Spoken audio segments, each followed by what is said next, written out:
కర్నూలు జిల్లాలో కబ్జాదారుల అరాచకం మరోసారి బయటపడింది. వయస్సు మీద పడిన వృద్ధ దంపతుల స్థలంపై బడాబాబుల కన్నుపడింది.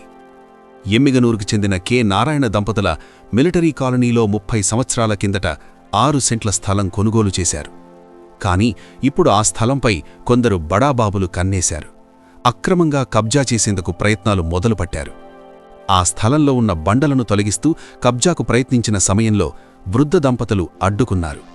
కాని వారి వయస్సుని కూడా లెక్క చేయకుండా ఆ వృద్ధ మహిళను పక్కకు నెట్టి బండలను బలవంతంగా తీసేశారు. ఆ వృద్ధ మహిళ, "మమ్మల్ని వదిలేయండి, మా స్థలం మాకే వదిలేయండి" అంటూ బ్రతిమిలాడింది.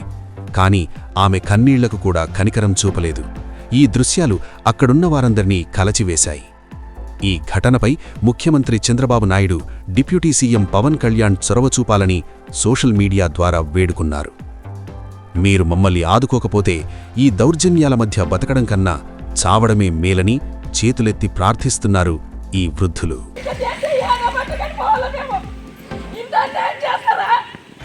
సార్ నమస్తే సార్, మేము ఎమ్మిగనూరు కర్నూలు జిల్లా సార్.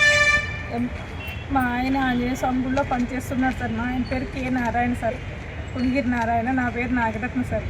మేము 35 ఏళ్ళ కిందట కష్టపడి మొగ్గం నేసి మిలిటరీ కాలనీలో 6 సెంట్ల జాగా తీసుకున్నాం సార్.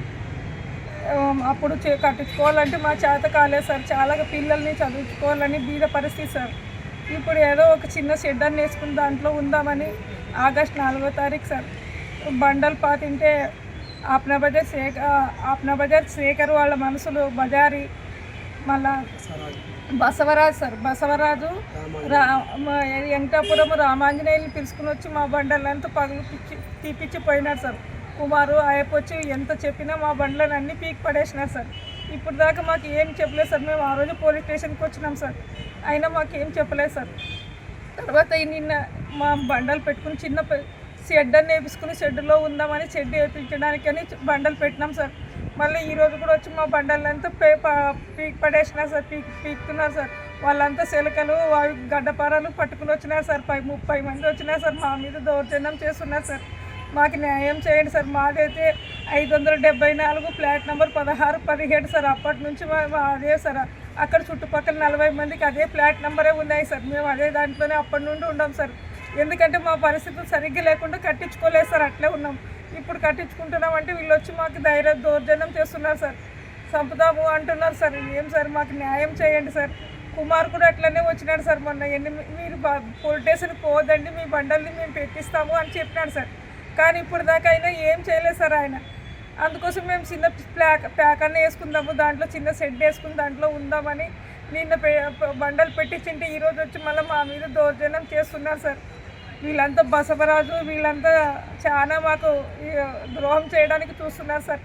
మాకు ఎట్లనే కానీ Chandrababu sir, CM Chandrababu, Pawan Kalyan sir, Lokesh sir, మళ్ళా ఎమ్మెల్యే సారు మాకు న్యాయం చేయాలని మేము కోరుతున్నాం సార్. మేము చాలా బీదవాళ్ళం సార్. మా పరిస్థితి చూసి మమ్మల్ని ఆదుకోవాలని కోరుకుంటున్నాం సార్. మీరు మమ్మల్ని ఆదుకోండి సార్, లేకుంటే మేము చనిపోతాం సార్. మాకు ఇంకేం ఆధారం లేదు సార్. మాకు గుళ్ళో 5,000కు పని చేసి అట్లనే బతుకుతున్నాం సార్. మేము చాలా కష్ట పరిస్థితుల్లో ఉన్నాం సార్. పోవాలని మిమ్మల్ని కోరుతున్నాం సార్. మాకు న్యాయం చేయండి సార్. వాళ్ళు మాకు న్యాయం చేయవాలని కోరుతున్నాం సార్.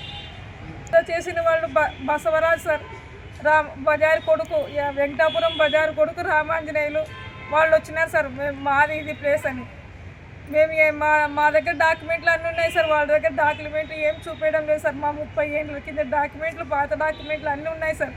వాళ్ళంతా కబ్జా చేయడానికి వచ్చినారు సార్. ఇంకా వాళ్ళతో మేము ఎక్కడ గొడవ పడతాం సార్. మేము పేదవాళ్ళము, న్యాయం చేయాలని కోరుతున్నాం సార్. ఆప్నా బజార్ శేఖర్ సార్, ఆయనే పంపించినాడు అని చెప్తున్నారు సార్. వాళ్ళు ఆప్నా బజార్ శేఖర్ పంపించినారు అని బజార్ వచ్చినాడు సార్. ఇంకా రామాంజనేయులు అని పిల్లోడు బసవరాజు వచ్చినాడు సార్. మేము ఆప్నా బజార్ శేఖర్ మనుషులము అని బజార్ వచ్చినాడు సార్. ఆ బజార్ని పట్టుకుని రామాంజనేయులు వచ్చినాడు సార్. మాకు న్యాయం చేయాలని కోరుతున్నాం సార్.